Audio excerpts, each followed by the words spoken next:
Shalom kepada jemaat Tuhan yang kekasih di dalam Tuhan Yesus Kristus.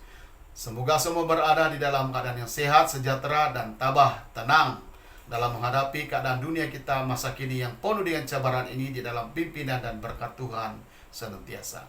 Pada hari ini saya ingin membawa kita melihat satu tajuk perkongsian firman Tuhan, yaitu tetap sabar di dalam kesukaran hidup. Untuk melanjutkan perkongsian firman Tuhan pada hari ini, saya ingin membawa kita melihat pembacaan firman Tuhan yang terdapat di dalam Roma pasal 12 ayat 12. Bersukacitalah dalam pengharapan, sabarlah dalam kesesakan, dan bertekunlah di dalam doa. Saudara-saudari yang kekasih di dalam Tuhan Yesus Kristus, di dalam frasa ini memberitahukan kepada kita tentang apa arti kata sabar dan apa arti kata kesukaran di dalam bahagian ini. Namun yang pertama, mari kita melihat apa arti kata sabar. Sabar bermaksud tetap sabar dan tidak mudah marah, dan tetap tabah di dalam menghadapi sebarang cobaan, dan tidak mudah putus asa atau patah hati, tetapi tetap tenang di dalam posisinya dalam menghadapi apapun keadaan. Sedangkan kesukaran bermaksud satu kesempitan hidup atau masa kepicikan atau masa gelap yang bermaksud bahwa keadaan telah memaksa setiap orang untuk melakukan sebarang aktiviti, telah membatasi kehidupan yang selesa menurut kehidupan yang biasa-biasa. Artinya satu perubahan yang drastik telah berubah, telah mengubah keadaan, menekankan kehidupan manusia. Dalam arti di dalam Alkitab atau menurut pengertian di dalam Alkitab, masa kesukaran itu adalah masa penindasan. Baik penindasan secara jasmani atau penindasan secara mental, dan apapun keadaan yang serupa dengannya.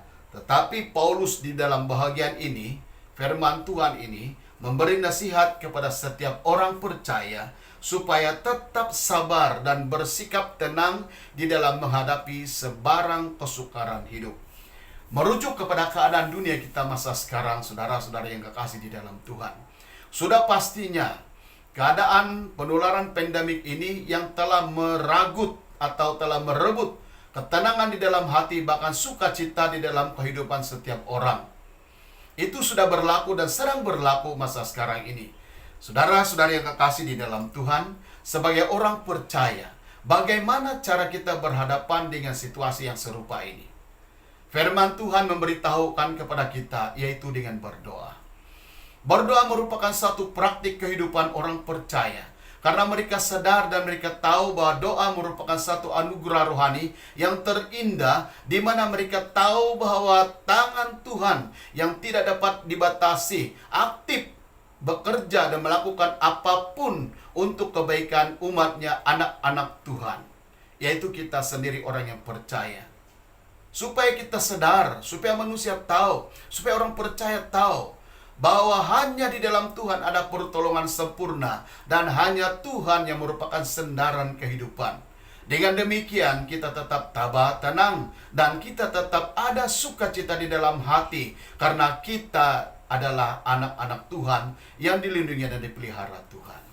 Saudara-saudari yang kekasih di dalam Tuhan Yesus Kristus, firman Tuhan hari ini memberitahukan kepada kita supaya kita tetap tenang dan berdoa selalu. Dan dengan arti kata lain, berdoa itu adalah berharap saja kepada Tuhan dengan iman dan percaya sungguh-sungguh kepada Tuhan. Berkat Tuhan bagi kita, berkat kekuatan karena pertolongan Tuhan akan mengalir, akan terjadi di dalam kehidupan kita sebagai orang percaya, bila kita tekun di dalam doa dan berharap kepada Tuhan saja. Sekian saja perkongsian firman Tuhan untuk hari ini. Tuhan memberkati. Tuhan Allah Bapa kami yang di dalam surga, Engkaulah sumber pertolongan yang memberikan kekuatan kepada kami semua untuk menghadapi kesukaran hidup, kesesakan hidup. Berilah kesabaran kepada kami untuk menjalaninya dengan iman dan percaya kepada Tuhan sungguh-sungguh, supaya kami tetap tenang, tabah, dan tetap ada sukacita di dalam hati. Di dalam nama Tuhan Yesus Kristus kami sudah berdoa dan mengucap syukur. Amin.